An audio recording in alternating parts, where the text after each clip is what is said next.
These are the generations of the sons of Noah, Shem, Ham, and Japheth. And sons were born to them after the flood. The sons of Japheth were Gomer, Magog, Madai, Javan, Tubal, Meshech, and Tiras.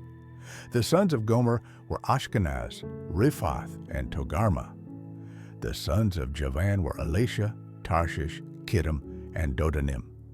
From these, the coastland peoples spread in their lands, each according to their language, according to their families, in their nations. The sons of Ham were Cush, Mizraim, Put, and Canaan. The sons of Cush were Seba, Havilah, Sabta, Ramah, and Sabteca. And the sons of Ramah were Sheba and Dedan. Cush fathered Nimrod. He began to be a mighty one on the earth. He was a mighty hunter before the Lord. Therefore it is said, like Nimrod, a mighty hunter before the Lord. The beginning of his kingdom was Babel, Erech, Akkad, and Calneh, in the land of Shinar. From that land he went to Assyria and built Nineveh, Rehoboth-ir, Calah, and Resen, between Nineveh and Calah. That is the great city. Mizraim fathered the Ludim, Anamim, Lehabim, Naphtuhim, Pathrusim, and Casluhim, from whom came the Philistines, and the Caphtorim. Canaan fathered Sidon, his firstborn, and Heth, and the Jebusites, the Amorites, the Girgashites, the Hivites, the Arcades, the Sinites, the Arvadites, the Zemarites, and the Hamathites.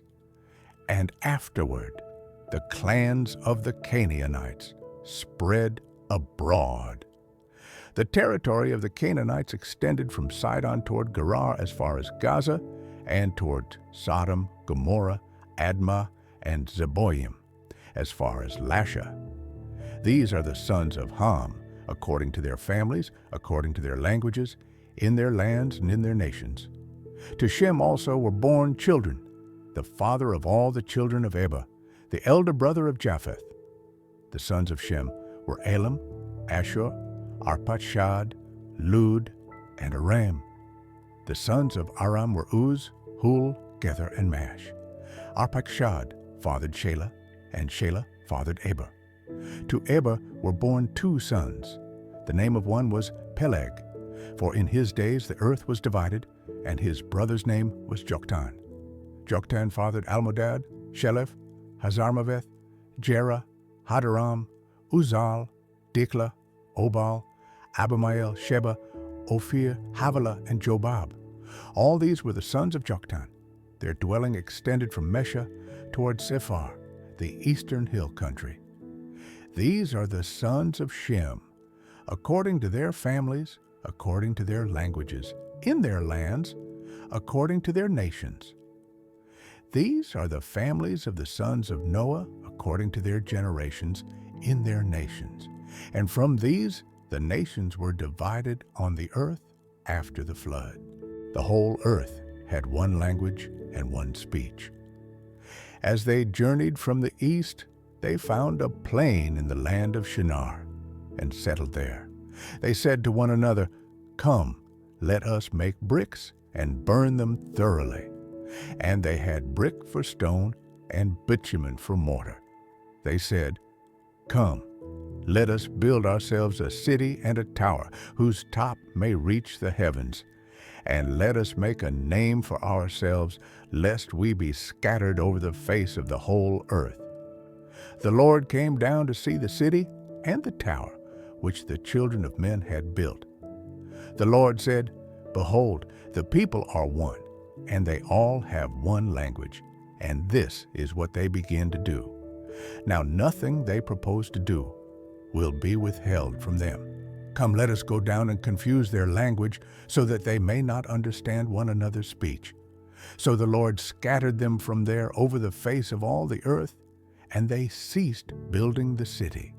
Therefore its name was called Babel, because there the Lord confused the language of all the earth, and from there the Lord scattered them over the face of all the earth.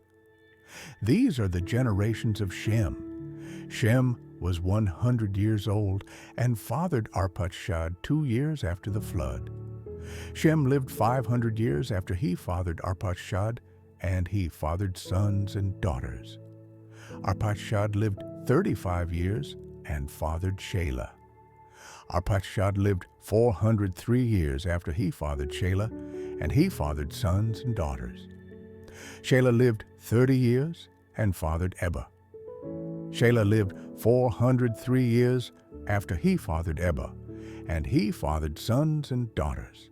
Eber lived 34 years and fathered Peleg. Eber lived 430 years after he fathered Peleg, and he fathered sons and daughters. Peleg lived 30 years and fathered Reu. Peleg lived 209 years after he fathered Reu, and he fathered sons and daughters. Reu lived 32 years and fathered Serug. Reu lived 207 years after he fathered Serug, and he fathered sons and daughters. Serug lived 30 years and fathered Nahor. Serug lived 200 years after he fathered Nahor, and he fathered sons and daughters.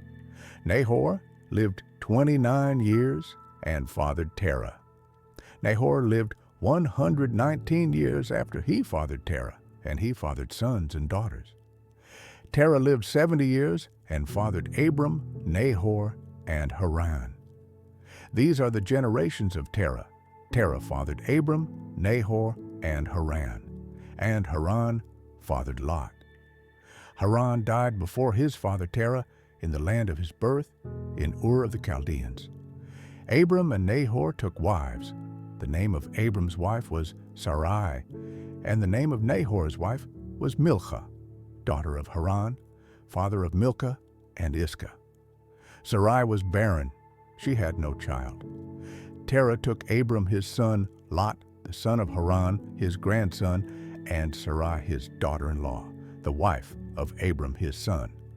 And they went out together from Ur of the Chaldeans to go to the land of Canaan. They came to Haran and settled there. The days of Terah were 205 years, and Terah died in Haran. The Lord said to Abram, "Go from your country, your relatives, and your father's house to the land that I will show you. I will make you a great nation. I will bless you. I will make your name great, and you shall be a blessing. I will bless those who bless you, and I will curse those who curse you. And in you all the families of the earth shall be blessed." So Abram departed as the Lord had spoken to him, and Lot went with him. Abram was 75 years old when he left Haran. Abram took Sarai his wife, Lot his brother's son, all the possessions they had gathered, and the people they had acquired in Haran. And they set out for the land of Canaan, and they came to the land of Canaan. Abram passed through the land to the place of Shechem, to the oak of Moreh. The Canaanites were then in the land.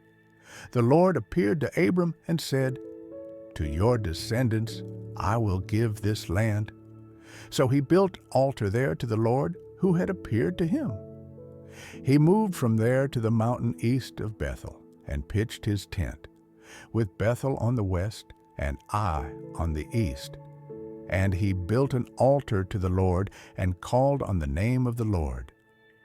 Then Abram journeyed on, going still toward the south. There was famine in the land, so Abram went down into Egypt to stay there, for the famine was severe in the land. As he was about to enter Egypt, he said to Sarai his wife, "I know that you are a woman beautiful in appearance. When the Egyptians see you, they will say, 'This is his wife.' Then they will kill me, but let you live. Say, please, that you are my sister, so that it will go well with me because of you, and my life will be spared for your sake." When Abram entered Egypt, the Egyptians saw that the woman was very beautiful. The officials of Pharaoh saw her and praised her to Pharaoh, and the woman was taken into Pharaoh's house. He treated Abram well for her sake. Abram received sheep, oxen, donkeys, male and female servants, female donkeys, and camels. But the Lord afflicted Pharaoh and his house with great plagues because of Sarai, Abram's wife. Pharaoh called Abram and said, "What is this you have done to me? Why did you not tell me she was your wife? Why did you say, 'She is my sister,' so that I took her to be my wife? Now then, here is your wife. Take her and go." Pharaoh gave orders concerning him to his men, and they sent him away with his wife and all that he had.